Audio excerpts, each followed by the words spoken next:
Hola, soy Jesús Olivares del Centro de Investigación en Computación del Instituto Politécnico Nacional. En esta ocasión vamos a hablar acerca de la programación orientada a objetos. Este tema lo vamos a desarrollar iniciando con el proceso de modelación que facilita la elaboración de programas y también comprender los conceptos de programación orientada a objetos. Entonces vamos a elaborar programas de clases seguidos de objetos. Continuamos con programas que utilizan las diferentes relaciones entre clases y revisaremos programas que manejan estructuras de datos usando el lenguaje Java. Al concluir esta presentación, ejecutaremos algunos programas de práctica y comentaremos las conclusiones del día. Iniciamos entonces con el proceso de modelación.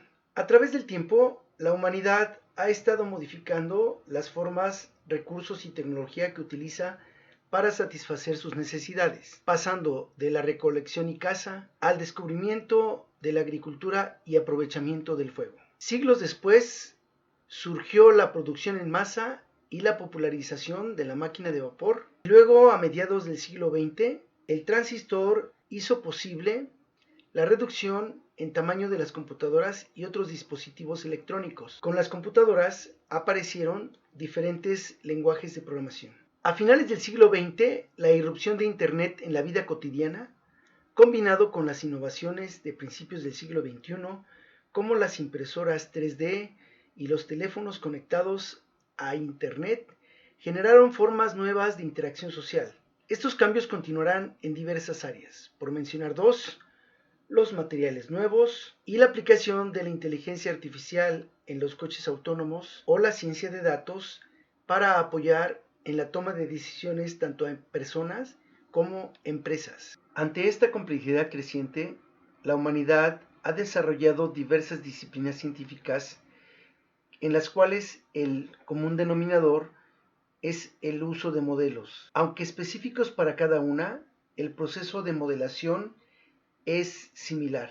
Los modelos son representaciones simplificadas, abstractas, de una parte de la realidad. Los detalles del modelo dependen de la persona que lo elabora. La modelación requiere percibir la realidad de interés, seleccionar los detalles que incluirá el modelo. En esta parte son fundamentales las capacidades analíticas de la persona. Con los elementos encontrados se registran aprovechando las capacidades de organización y síntesis de la persona que elabora el modelo. Cada detalle incluido en un modelo es importante porque cambia la interpretación. En el ejemplo, se observa que el modelo de una persona cambia a feliz o a indiferente con base en el detalle de la boca. Nótese que los ojos no cambian el significado. Cada disciplina elabora sus modelos. Aquí algunos ejemplos. En particular, nosotros conocemos el modelo de sistema de información. Los modelos pueden ser generales o específicos. Entre más general el modelo, se tiene mayor abstracción, abarcando muchos casos particulares. Entre menos abstracción, se representan menos casos. En algunas disciplinas, esto origina una jerarquía de modelos, como las clasificaciones taxonómicas en la biología. Retomando el modelo de sistema de información, en esta lámina notamos los datos 5, 8 y 4, los procesos de multiplicación y suma, y la estructura que indica el orden en que se aplican los procesos sobre los datos. En este caso, el resultado es diferente por la estructura, dado que datos y procesos se mantienen iguales. La programación orientada a objetos se enfoca en los datos y en los procesos, así que al elaborar un modelo orientado a objetos, debemos identificar estos elementos. Al principio, sin considerar un orden específico, solamente obtener datos y procesos. En la modelación orientada a objetos, el siguiente paso es identificar los datos y procesos que se relacionan con una misma entidad y agruparlos. Por ejemplo, el nombre, dirección y teléfono de una persona, procesos como modificar teléfono, cambiar dirección. El tercer paso de la modelación orientada a objetos es ocultar los datos, es decir, volver abstractos a los datos. Esto se hace colocando procesos abstractos, es decir, que solamente tienen su nombre, para guardar o para recuperar los datos. Se dice que estos datos, dependiendo de los valores que toman, es el estado del objeto. Aquí observamos un ejemplo de abstracción de procesos cuando a una secuencia de instrucciones, que como observamos aquí se repite este bloque de instrucciones, si nosotros le damos un nombre, entonces este nombre se convierte en el proceso abstracto y el cuerpo del proceso es el proceso concreto. El proceso abstracto aquí vemos que ya se puede utilizar. Vamos a cambiar este código sin procesos abstractos a este otro código con procesos abstractos. Es importante recordar que en alguna parte del código tiene que estar el proceso concreto. En este caso podemos ver un ejemplo de abstracción de datos. Esto quiere decir que en este objeto existe un arreglo en donde se almacenan los datos y algunas otras variables para representar a una pila de datos. Sin embargo, no necesitamos conocer los detalles de la descripción de los datos, sino únicamente que tenemos el método abstracto push para guardar un dato en la pila y el método abstracto pop para retirar el elemento que se encuentra en la parte superior de la pila. Cuando nosotros combinamos la abstracción de procesos y abstracción de datos en una entidad, a esta entidad le vamos a llamar clase, que es una representación de una entidad del mundo real. Una clase se representa como un cuadrado con puntas redondeadas, en donde colocamos una etiqueta que se va a escribir generalmente con mayúsculas, representando a la clase. Además, vamos a escribir las propiedades, es decir, los datos que la forman y los métodos. Aquí vemos la codificación en lenguaje Java de la clase cuadrado. En este caso, la propiedad lado es de tipo double, es una variable de tipo de dato primitivo. También se tiene el método área, con el cual se obtiene el valor del área del cuadrado a partir del valor del lado. En el caso que vemos aquí, el método constructor se encuentra predefinido en el lenguaje de programación Java. No tenemos necesidad de hacerlo explícito, pero también lo podríamos haber escrito. Una clase está formada por datos que se nombran propiedades.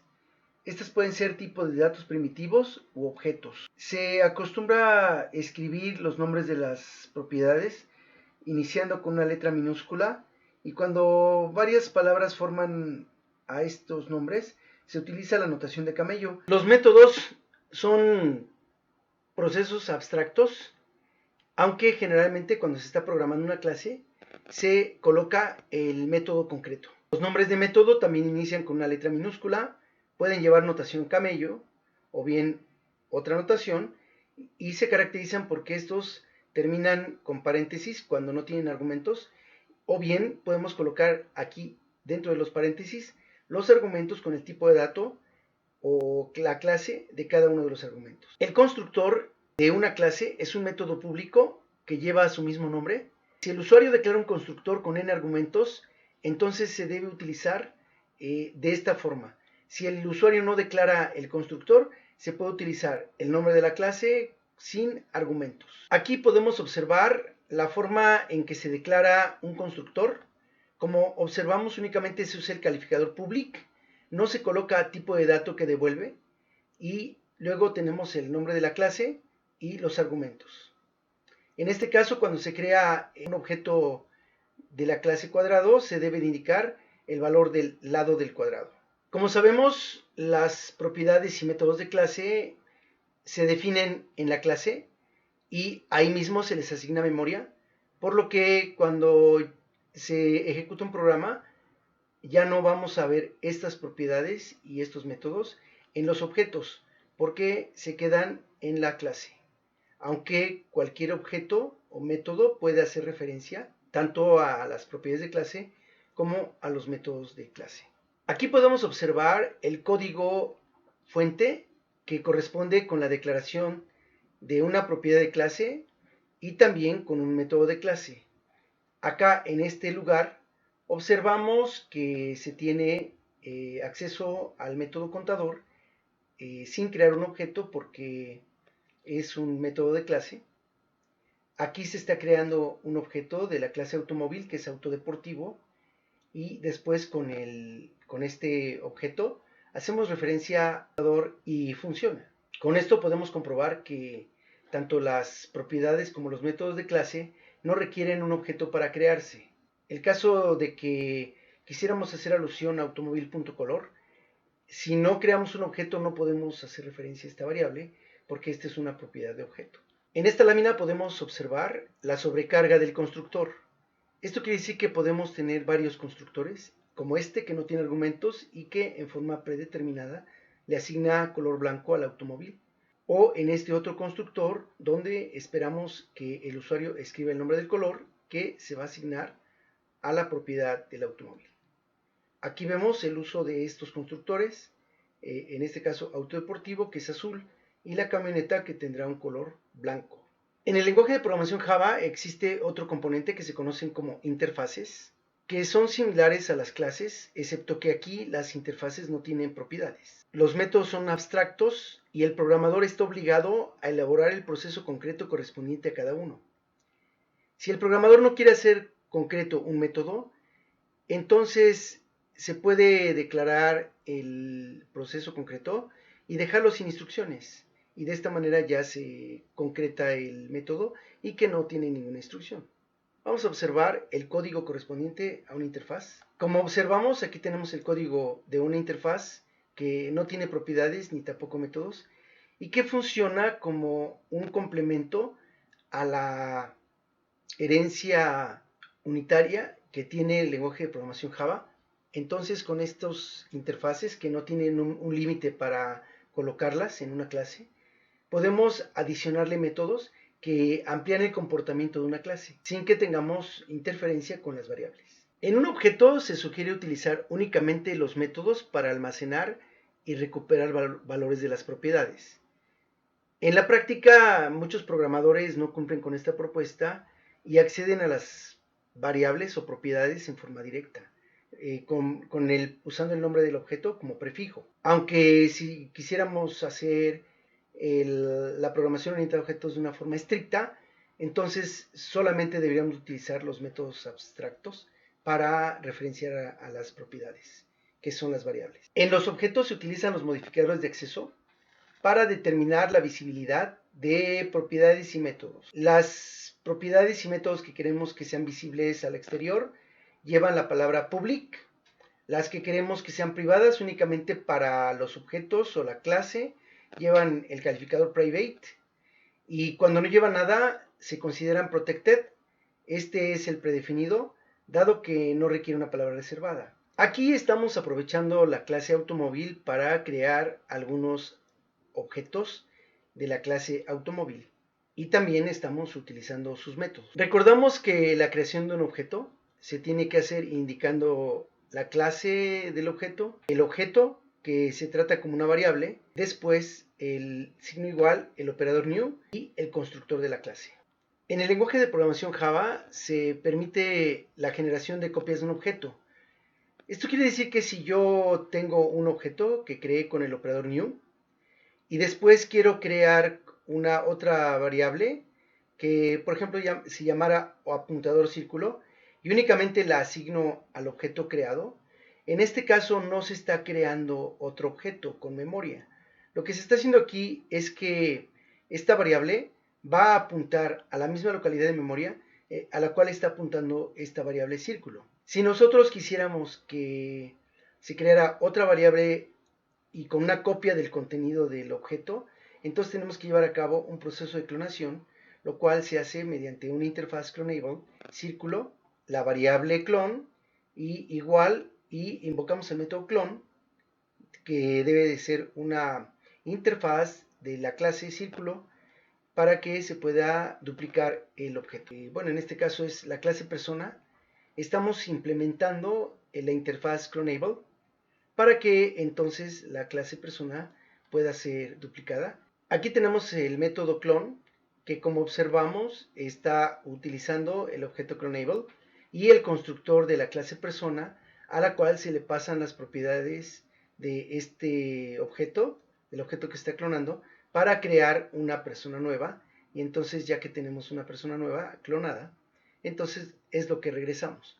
Aquí está la implementación del método clon que se puede utilizar para duplicar a una persona. En el lenguaje de programación Java, la liberación de memoria de los objetos se hace en forma automática una vez que hacemos que apunten a nulo, o bien cuando destruimos el objeto, o que ya nadie hace referencia a él. En este caso se utiliza un programa que se llama el Garbage Collector o colector de basura.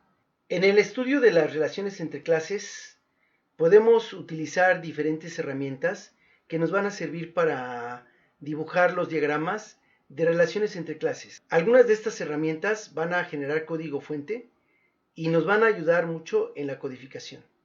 Estas últimas dos las pueden encontrar en línea y las pueden utilizar para hacer su diseño de relaciones entre clases. En esta sección vamos a estudiar algunos ejemplos de codificación del lenguaje Java de las relaciones de herencia, composición, agregación y asociación. La relación de herencia es cuando de una clase con mayor abstracción se derivan subclases más específicas. En este caso, tanto alumnos como profesores se derivan de persona. La relación de herencia se indica con una flecha terminada en un triángulo hueco. La flecha se lee de abajo hacia arriba con la etiqueta es un. Por ejemplo, aquí se leería un alumno es una persona, un profesor es una persona. En las relaciones de herencia, las clases superiores generalizan a las clases particulares y viceversa, las clases de niveles inferiores son especializaciones de la clase genérica del nivel superior. La codificación de la relación de herencia en el lenguaje de programación Java se indica por medio de la palabra reservada extends. Esto es porque de la clase principal se heredan sus propiedades y métodos a las subclases derivadas. La subclase alumno hereda de la clase persona el nombre y por lo tanto un alumno es una ampliación de persona. En la relación de herencia existe la sobreescritura de un método. Esto significa que si en una subclase se declara un método con el mismo nombre y argumentos que los de una clase, en este caso se utilizará el método más específico, en este caso el método de la subclase. En el caso de la clase triángulo, como no define método pinta, entonces en este caso se utilizará el método pinta de la superclase, que en este caso es de la clase figura. Aquí se observa la codificación de la sobreescritura. En la subclase alumno se declara el método indica nombre, que también se declaró en la clase persona, de la cual hereda sus propiedades y métodos. Otro concepto que existe en la herencia se conoce como polimorfismo. Esto ocurre cuando un método que aparece en una superclase también se va a definir en las diferentes subclases. Siempre se buscará que se ejecute en la clase más específica. En las subclases que no se defina el método que se invoca, se va a buscar en la superclase. Entonces, en este caso, triángulo va a ejecutar el método pinta de la clase figura. Pero en el caso de isósceles, utilizaría el método pinta que tiene aquí definido. No recurriría a otro método superior porque siempre buscaremos el más específico. Aquí se ha declarado un arreglo de figuras, en donde cada elemento tiene una figura diferente porque se está aplicando un constructor diferente. En esta iteración se va a invocar el método pinta que se va a comportar en forma diferente para cada elemento. Java se encarga de resolver cuál es el método pinta que debe de invocarse en cada caso. Así, para el elemento 0 se pintará un círculo, para el elemento 1 un triángulo y así sucesivamente. La segunda relación entre clases que vamos a estudiar es la composición. Esta se utiliza para crear clases complejas a partir de otras clases más básicas. La relación se representa con una flecha con punta de rombo rellena, representando la relación parte de. Esta clase recámara es parte de casa, baño parte de casa, cocina parte de casa. La relación de composición se expresa en el lenguaje porque las variables de objeto pertenecen a clases que son más complejas, como en este caso, donde se tiene recámara 1, recámara 2, pertenecientes a la clase recámara, baño, cocina. Observen cómo que aquí tenemos dos variables de la misma clase, pero en el diagrama solamente se representó una sola vez. la clase que compone a otra. La tercera relación entre clases que vamos a trabajar es la agregación.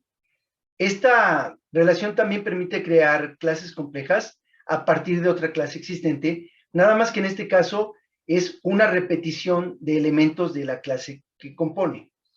La relación se representa por medio de una flecha con un rombo hueco y también se etiqueta como parte de varios árboles, parte de un bosque. Ya tenemos otro ejemplo de agregación. En el caso de una biblioteca, es una agregación de libros. La codificación de la agregación se hace con una colección o arreglo de objetos de la clase que compone a la clase compuesta. En este caso, un arreglo de libros compone a una biblioteca.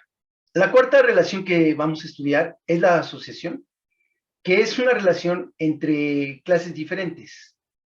La relación tiene una etiqueta, por ejemplo, escritor escribe libro.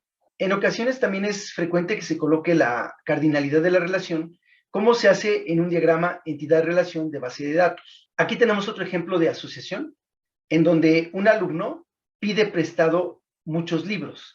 La relación es pide prestado. La codificación de la relación de asociación es más compleja. Aquí definimos la clase libro.